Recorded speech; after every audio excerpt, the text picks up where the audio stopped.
Ladies and gentlemen, before I review today's film, I would like to take this opportunity to express my opinion on a rather interesting event. Not too long after the release of Gods of Egypt, which in case you didn't see my review for it, don't see it, it is horrible, the director of the film, Alex Proyas, claimed that the film failed at the box office because of the critics. Yes, my friends, apparently we critics are the ones that cause that film to perform so horribly at the box office. My goodness.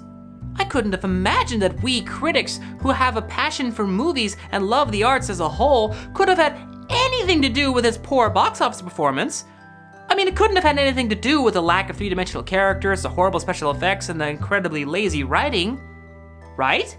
Well, according to Mr. Proyas himself, the truth has been revealed. In a statement he gave, which was featured here in The Escapist, he had this to say, and I quote, "Lock a critic in a room with a movie no one has ever seen, and they will not know what to make of it.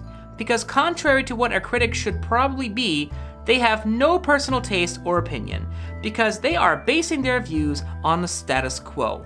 None of them are brave enough to say, well, I like it if it goes against consensus. Therefore, they are less than worthless." Wow. That was quite a low, Mr. Proyas. But you know what? I guess maybe you're right. We critics are so out of touch with the real world, unlike yourself, that we probably have no idea how to have an opinion of our own.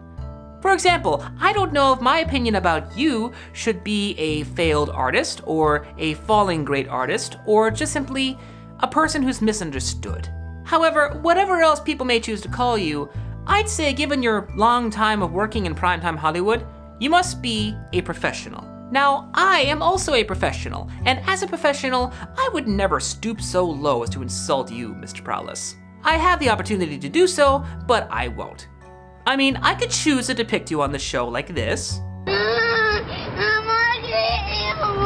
Or this. Stupid! You're so stupid! Or even like this. Come on in! We're nightmares on the best part of my day! I live for anger and frustration! But I know better. Why? Because I am a professional, and professionals don't stoop that low. So, Mr. Proyas, on behalf of critics everywhere, I would like to say I'm sorry for how unbelievably out of touch with reality you clearly are. Okay, now that we're done with all that, it's time for me to get back to what I do best. Reviewing a fine piece of artistic, cinematic, mainstream, oh, come on!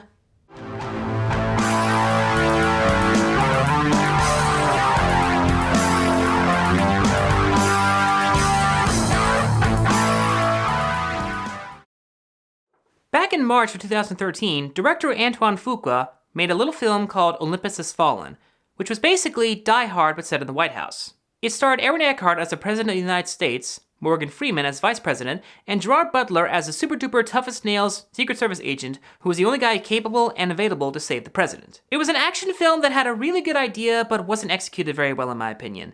It suffered from really bad cinematography, a couple of bad special effects shots, not very interesting action scenes, and Aaron Eckhart playing a president that's really not all that interesting. The biggest highlight of how bad that movie was for me was this one shot where this really horrendously looking CG American flag falls down on the ground right in front of the White House.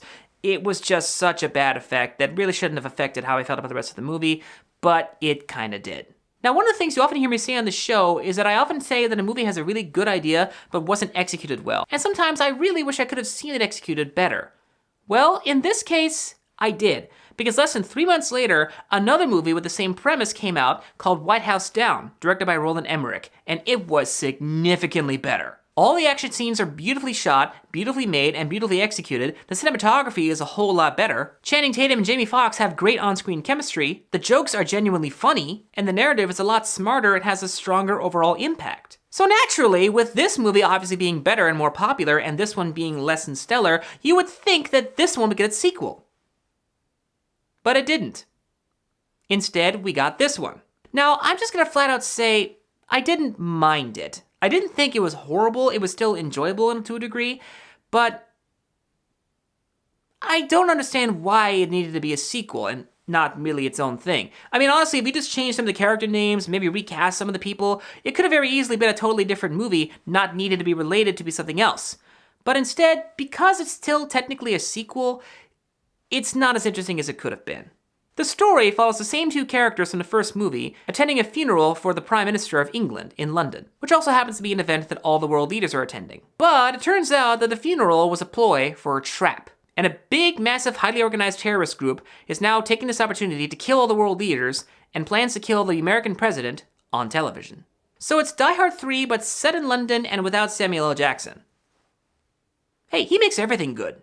Now, on the positive side, there are a few things that the sequel actually did better than the first one. For one thing, the special effects are really good. Nothing ever looks CG or fake. The action scenes are actually pretty fun, and it actually doesn't have a whole lot of them. It actually spends more time trying to develop the characters, which it sort of does a little better than the first one, but they're still not as interesting as they really want to be. The film is directed by Babak Najafi, and I hope I'm pronouncing that correctly, and he actually seems to be a pretty good director. The cinematography for the action scenes were actually really good, a whole lot better than the first one in my opinion. But there were a few cinematography and editing choices that I didn't quite get. There's this one chase scene where a car loses its door, but we don't see how it lost the door, and they never bring it up, which granted is a chase scene, so it doesn't really matter, but you know. And then later on in the film, there's a shootout that takes place in one long take for about 4 minutes, and it was pretty cool for the most part, but it didn't really have a satisfying payoff. In my opinion, if you're going to do a long take like that, it has to have a satisfying payoff at the very end, which is incidentally why the opening one shot of Spectre didn't work. I can't really say the movie is fantastic, but I can't really say that it's horrible either. It's sort of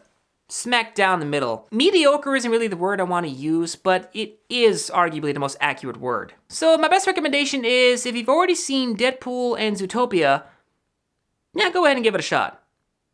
But please see Zootopia first. Totally, please go see Zootopia. Ladies and gentlemen, I am The Norm.